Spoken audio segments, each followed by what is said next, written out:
end zone. This checkerboard end zone of Neyland Stadium is so famous, and today saw another game where the Florida Gators had to struggle but hung on to win a 31-17 SEC road game, which Dugan, even though it wasn't very pretty, still very significant. Yeah, and Urban Meyer said afterwards, you can't complain with an SEC road win, and I think that's kind of the approach that they're taking. Like you said, it wasn't pretty at times, and it took some things, it took some trick plays, it took getting some guys involved that haven't been involved, a lot, up until this point, but they got it done, and they're 3-0, so you can't complain with that.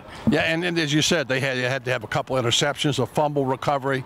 They had to have some big plays, sacks on defense. Right. They needed that trick play, which I thought was a momentum turner, as well as Urban saying that they knew they had to get the momentum back on their side, and that fake punt with Omarius Hines carrying that longest offensive play of the game for the Gators, I believe it was. Right. And of course, that changed things significantly, and Florida goes on to drive down and score. They needed that very badly. Without that, I don't know. You could tell. I mean, you could tell if anybody in the stadium knew that that play right there kind of changed the direction that the game was going. If they don't get that, Tennessee receives and does something on the next drive. It's a completely different football game. So, that play was huge. That play was huge, and I think, like Urban Meyer said, it was probably the difference in the game. It just kind of changed the entire complexion. And he has a history of doing that in big games. Did in the SEC championship 2006. And third, fourth and six is not a short play. No, no. What's funny about that is they couldn't make the 3rd and 1 on 2 tries. Right. The team that likes to run the ball 49 times today, right. They get down there, they need the first down, and on 3rd down, they're going to get it easily. They don't get the first down, the ball goes over. Yeah, and they didn't run the ball great today. That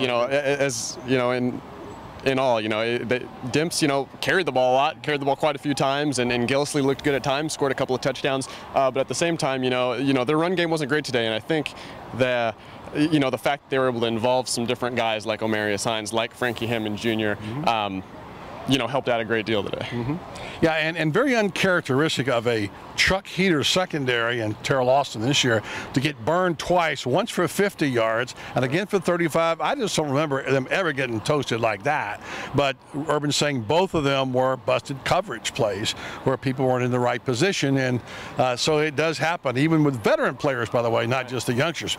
But nonetheless, having said that, it was significant because Florida's 3-0. They're not impressive, and Urban doesn't care. Yeah. He keeps telling us every week, they're going to keep trying, work hard, and like he says, Dugan, he says, I just want to go home and find out a way to beat Kentucky at home next week. Right, and that's their goal. I mean, 3-0, they've done everything they're supposed to do up to this point, and you can't complain. No. You can't complain if you're. Well, Gator fans will complain. They will, of course. Obviously, they can. Obviously, they will. Because it wasn't very pretty, but this is not a beauty contest. Right. Gators won today, 31-17, right here in Neyland Stadium.